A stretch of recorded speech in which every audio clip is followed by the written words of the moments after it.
There was a time when Halo wasn't just another gaming franchise. You see, it was the franchise. It was a series that defined the console shooter. The reason why millions of people bought into Microsoft's Xbox dream in the first place. The cultural juggernaut we all know as Master Chief. A literal symbol of hope and community for millions of young men who grew up in that era. Ladies too, I know, but the point still stood. That Master Chief also became one of the most recognizable icons in gaming. An icon that could stand amongst the Hall of Famers like Super Mario, Kratos, Solid Snake, and more. And yet these days, Halo is kind of nothing but a memory at this point, a complete wash that has been nothing short of watching a slow motion collapse for many. And as we all witnessed over years, like one of the most powerful franchises ever created became increasingly less relevant with every single release. I mean, what happened? Well, recently, a former Halo art director effectively went scorched earth and he laid out everything publicly, and the claims, they are damning to say the least. Not only that, but these claims also verify what many fans have suspected for years too, and what's painted here is a deeply troubling picture of how Microsoft has managed its most valuable franchise and turned it into like a maelstrom of corporate priorities, like eternal chaos, just creative decisions that don't work, that also seem completely disconnected from the people who actually play these games and support them. So this all began with Glenn Israel. Glenn was the art director for Halo for the past 17 years, guys. Eventually, one day in 2025, Glenn left abruptly. The only thing anyone knew at this time was what Glenn said via LinkedIn, as it reads here. As of today, after 17 long years, I'm officially no longer contributing to the Halo universe. There is little more I can say at the moment, though I intend to share this particular story in its entirety when it is absolutely safe to do so next year. In the meantime, I have a message for anyone and everyone who needs to hear it. I know that the state of our industry seems dire, but never forget that you are free to choose. No illusion of security nor promise of wealth or fame or power is worth trading away your health, your dignity, your ethics, or values. And no one can force you to. Stay strong, take evidence when necessary, and find where you belong. So that was posted 6 months ago, and well, today, as you're watching this, Glenn said he would speak on this when it was safe to do so, and that, my dear viewer, is right now. Oh boy, here we go. Glenn has now broken his silence, claiming that he is able to publicly state this information under what he calls Revised Code of Washington, Title 49, Chapter 44, Section 211. That allows him to now say this, so here's the first part where he said that between January 2024 and June 2025, I witnessed firsthand or was personally subjected to numerous unethical and or unlawful acts committed by senior Halo Studios representatives, including, but not limited to, blacklisting, fraud, rampant favoritism, cronyism manifesting as hiring and career growth interference, and multiple harassment campaigns designed to provoke the constructive discharge of unwanted employees otherwise in good standing. So already, we're off to a really nuclear start. Glenn is claiming that 343, now Halo Studio higher-ups, were corrupted, and they're forcing people that they hated out of the company allegedly through harassment campaigns is crazy to accuse them of. But then it gets more in-depth. Glenn then says that he tried to get help from Halo Studios' human resource department, but this is what happened, as he says here. That after filing several documented complaints with Microsoft's human resources department in June 2025, a senior global employee relations GER for short representative threatened retaliation on first contact and promised to quash any further investigation. So he was offered no help at all. Instead, the bastion of employee protection was instead silent to his own pleas. They completely just ignored his request, which again, these people exist as a department solely for this reason, by the way. Glenn then details how he was targeted by these higher-ups specifically, where he would then say this, that senior Halo Studios representatives engaged in a 4-day-long act of harassment intended to manufacture a cause for my termination in July 2025, that the aforementioned representative supervisor and Microsoft's business conduct and compliance department were provided daily visibility and failed to take any appropriate disruptive action during the act nor punitive action afterward. So this guy pleaded for for help constantly, and was instead met with soul-crushing action from the people who ran Halo Studios. Again, this guy was the art director of Halo, guys. It's not like he's some nobody, right? His art is everything that you're seeing on screen right now, and all of this gameplay footage pretty much. Like, Glenn then had more to say, which is this: that complaints escalated to BRI and Microsoft's workplace investigation team were reported closed by the aforementioned GER representative when in fact they had been returned as out of scope. That in August 2025, the catastrophic mismanagement of Halo Campaign Evolved created an opportunity for senior Halo Studios representatives to temporarily reassign the art team for my unannounced project and falsely characterize my role as redundant, a plainly retaliatory act. Fathom that claim, okay? Not only did Glenn's pleas for help go unanswered for so long, but the human resource departments both refused to help him and they filed his case as being closed too. So they were acting like this issue was over and done with and everything that could have been done was, when it obviously wasn't, according to Glenn. Then they tried to claim that this guy's role was redundant. A reminder, again, he's the art director of Halo. There is nothing redundant about what this guy does. Glenn then finishes this first part of his claims, as you can see here, where Glenn then accuses that a GER director promised to have his harassment case looked into, but essentially erased it instead, meaning that nothing Glenn was saying would be heard or taken seriously whatsoever. Then between June to October 2025, all of these departments who worked at Halo Studios failed to interview any of the witnesses to this harassment and refused to even do surface level investigation work. And again, that's what they're there for. And according to Glenn, as seen there at the bottom, that what happened between September to November 2025 resulted in Microsoft as a whole violating allegedly certain laws because, again, Glenn's pleas were left unanswered by the teams of people who refused to listen nor side with him, when their entire jobs, like I said, are to quite literally be there as voices for these employees. So this is bad, guys, but again, it's only part one. I did also want to look through the comments of part one, and the top comment on LinkedIn here was someone named Tori Allen, who's a game producer that claims they also worked at 343 and Halo Studios, and here's what they said to Glenn's claims. They did the same to me at 343. I was bullied out of my job for telling the truth about what was going on. I was bullied by prominent members of leadership. I wasn't even allowed to send a goodbye email when I finally resigned. The culture is rotten to the core. Another commenter from another mutual of Glenn would also say this: everyone needs to be aware that this is not isolated to this one studio. This behavior is rampant throughout the industry, and it can be impossible to tell when you accept a job if it's a problem at the studio until you're hit by it or you witness it for yourself. Since everyone is afraid of retaliation, it goes unchecked and uninvestigated. It really takes balls to step up like this for your industry peers. Like, I just did a video on Bethesda and how cooked it is over there too, and that all got exposed, and if you haven't seen that dumpster fire, that's on the channel for you too. But the fact I'm sitting here naked on my couch reading about Halo and how the people who are tasked with leading this franchise are effectively siphoning this series like leeches for money out of Microsoft while doing basically nothing but the bare minimum with this franchise is actually insane. Halo cannot thrive under these conditions. It's effectively being held for ransom by crazy people who don't care at all about the game's legacy. And I don't mean the developers. It's clearly based on Glenn's accusations, the middle managers and those above that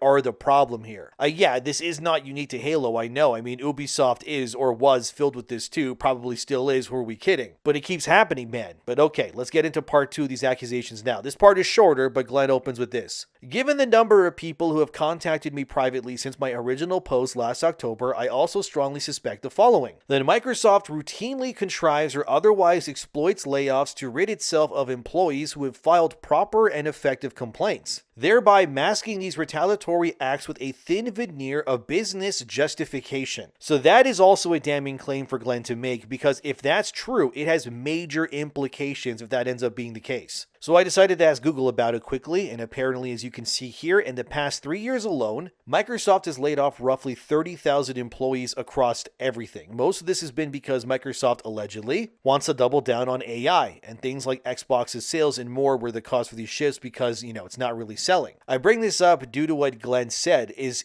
like, if what he's saying is true, right, that these 30,000 layoffs They may have had parts of them be due to what Glenn was trying to convey, that Microsoft is full of rot from top to bottom. And we kind of know this based on their games too. It takes them forever to release like anything outside of Forza. The vast majority of their first-party studios, they take forever to get anything done these days. And even when they do, the results are not exactly the best either. The post-Bungie Halo games are not exactly beloved in a similar fashion to what Bungie did all those years ago. That can't even be disputed, it's the truth. Nothing that 343 has made, or I guess Halo Studios now, can compare to a Reach or a Halo 3. The fact that their bright idea is now to remake Halo 1's campaign, strip it of its multiplayer, and then just ship the campaign while it runs on Unreal Engine 5 of all things, there's that engine again that everyone's using, by the way. All because if everyone uses the same engine, they can then just outsource the bejesus out of it if they need help. Of course, they're not using the engine that Halo 1 through Reach was made on, which was called the Blam engine, or Halo engine, depending on who you ask. But the problem here is like what I said in other videos, with every game in modern AAA Western gaming pretty much are also using this Unreal Engine 5, is that while sure it allows everyone to be on the same page, so to speak, it also means every game, regardless of the genre or goals, is also being limited in the same ways too. And it's just the case, right? Like Crimson Desert was done on its own engine called Black Space, and you can tell that when you play that game, because it feels uniquely tied to what it is. Dying Light the Beast, for example, uses the C engine, which was also made in-house by the developers who worked on that game, which means games like this shine because they are specifically catered to the strengths of the engines that they are created on. Imagine game engines like suits that you were buying, right? Before, every game had their own tailor-made suit to their specifications. Nowadays, a lot of games are using Unreal Engine 5. It's like going from your tip-top tailored suit to something from Walmart, where everyone wears the same suit now. Even Witcher 4 is being done on Unreal Engine 5, whereas before, CD Projekt Red's games were made on the Red engine. This is why Witcher 1 through 3 and Cyberpunk felt unique, because, well, they were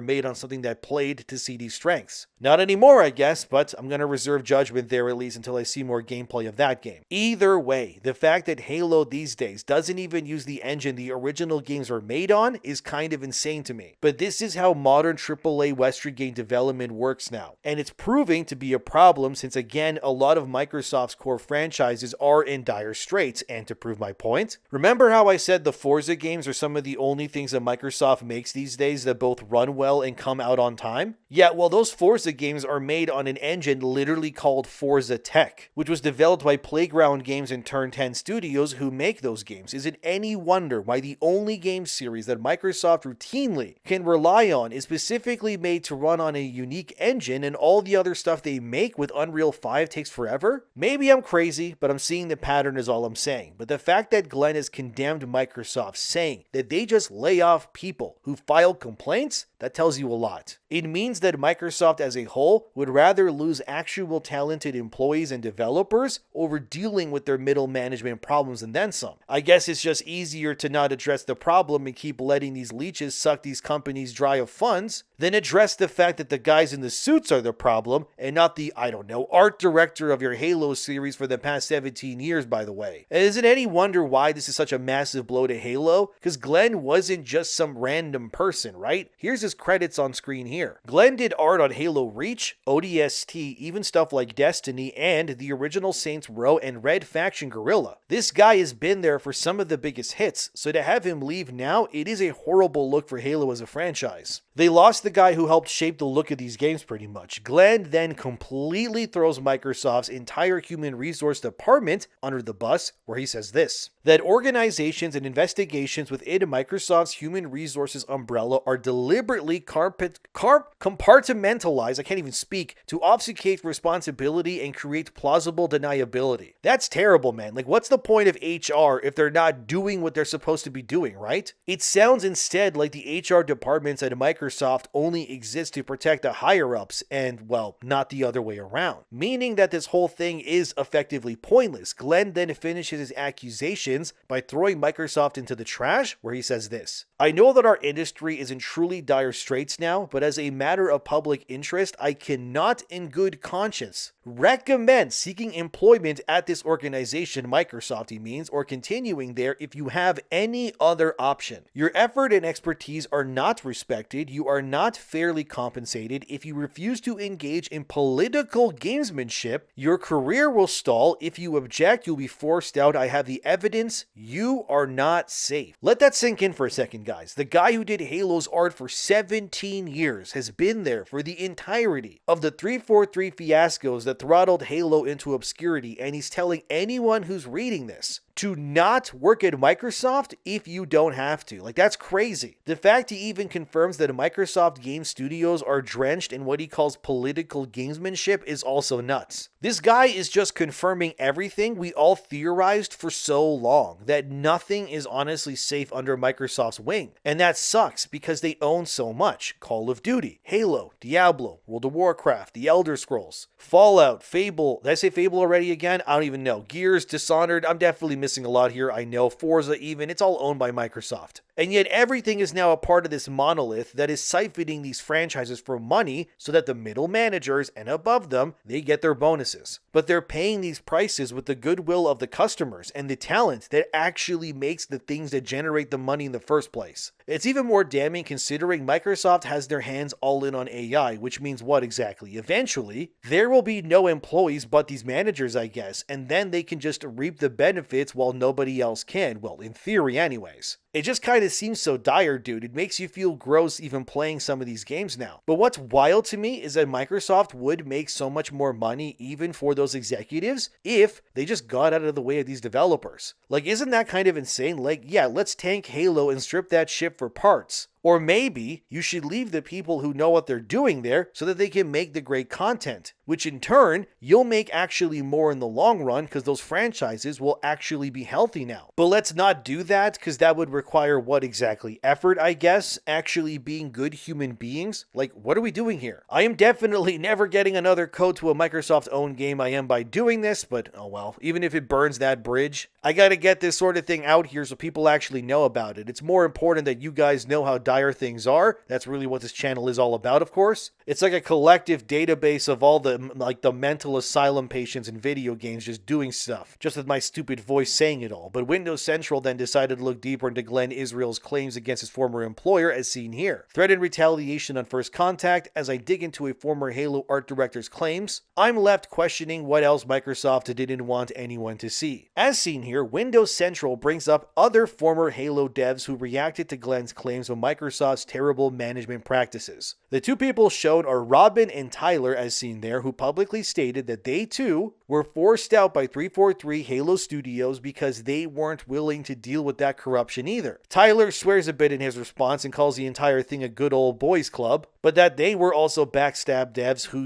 stepped out of line too, and Tyler also claims that there were managers there who want nothing more than to fire every artist at Halo Studios, which I mean, like, what does that even mean? How would they even make the games then? These people are delusional, dude. But Microsoft did respond to Windows Central's article at least, even if it was cryptic. Here's what Microsoft said. Out of respect, we don't publicly discuss individual employee issues, but we do take all claims seriously for both current and former employees. Wild, isn't it? Like, dude, they didn't even outright condemn the claims at all. If this weren't true, Microsoft would have been very comfortable just saying, yeah, no, Glenn is out of his mind and he's lying. But the fact that they didn't, that is shady, man. That's basically them, confirming that, yeah, everything our former employee said, yeah, it's true, but we're not going to elaborate further. Like, what are we doing, man? How can it be this bad? Between, the whole Starfield Bethesda claims in my other video and this, is there anywhere in Microsoft that isn't being torn to shreds by this rod right now? I just don't get it, man. Why take this series that defined console shooters and became the blueprint for modern multiplayer, that had this world that was filled with these memorable characters and all this iconic imagery, and let it turn into this because why? Greed? Is that all this is? Halo was untouchable. Now it's terrible. I mean, with each new release, 343 Industries, ironically named after a villain in the first Halo game no less, drifted further away from the core identity of Halo. They would add stuff like sprinting and lots of DI pushes in games like Halo 5 Guardians, for example. They flat out lied about the whole Master Chief mystery at the core of its plot to sell that game. And look, it's not that players hate change, but because many of the changes made were just alien to what Halo was. And it felt more like these were corporate strategies that were being pushed than real creative vision, And it's another tale as old as this stupid craze is. Another series ruined by the live service frameworks and the monetization models again, where the corporate priorities were taking first, over real artistic vision, the whole reason why anyone liked Halo to begin with. But Halo's struggles are part of a much larger issue too, right? Because over the last decade, Microsoft has built an enormous gaming empire. They acquired major publishers like Activision Blizzard, they expanded the whole subscription stuff with the Xbox Game Pass, and they just positioned themselves, right, as one of the most powerful players in the entire industry who would hold all the cards. Yet despite all of this, their most iconic franchises often still felt strangely directionless, didn't they? Halo struggles to maintain cultural relevance. Halo, what are we doing? While other legacy IPs appear sporadically or they just disappear entirely. Remember Perfect Dark's reboot? Also dead, by the way. And many longtime fans are going to be left wondering how a company with such massive resources keeps failing to capture the magic that once defined its brand like it did. You have everything you need, yet you can't make it happen. If this wasn't the most the people who make the brand and it's not really the brand itself, I don't know what does, man. The uncomfortable truth here is that modern AAA game development has become deeply corporatized. That is just a fact. You can't deny it. How with these massive teams and endless oversight, way more resources than Bungie ever had to make Halo 1, 2, 3, ODST, and Reach, and all these decisions that are being influenced by marketing departments instead, and the shareholders wanting this and that. And oh god, the analytics, and all of this just leads to the essentials getting lost, right? Which is also the creative spark that made these franchises legendary in the first place. This is how Halo ended up adopting the safe ideas and the risk-averse design that everybody hated. Because Halo became a franchise that was now just being engineered instead of being imagined like it used to be. And this is why Halo's decline hits fans so hard, me included, because we all know what the franchise is capable of. We remember the excitement of discovering the original trilogy and Reach. We remember the community-driven multiplayer experiences that defined an entire generation of gaming for many of us. I remember playing Halo 2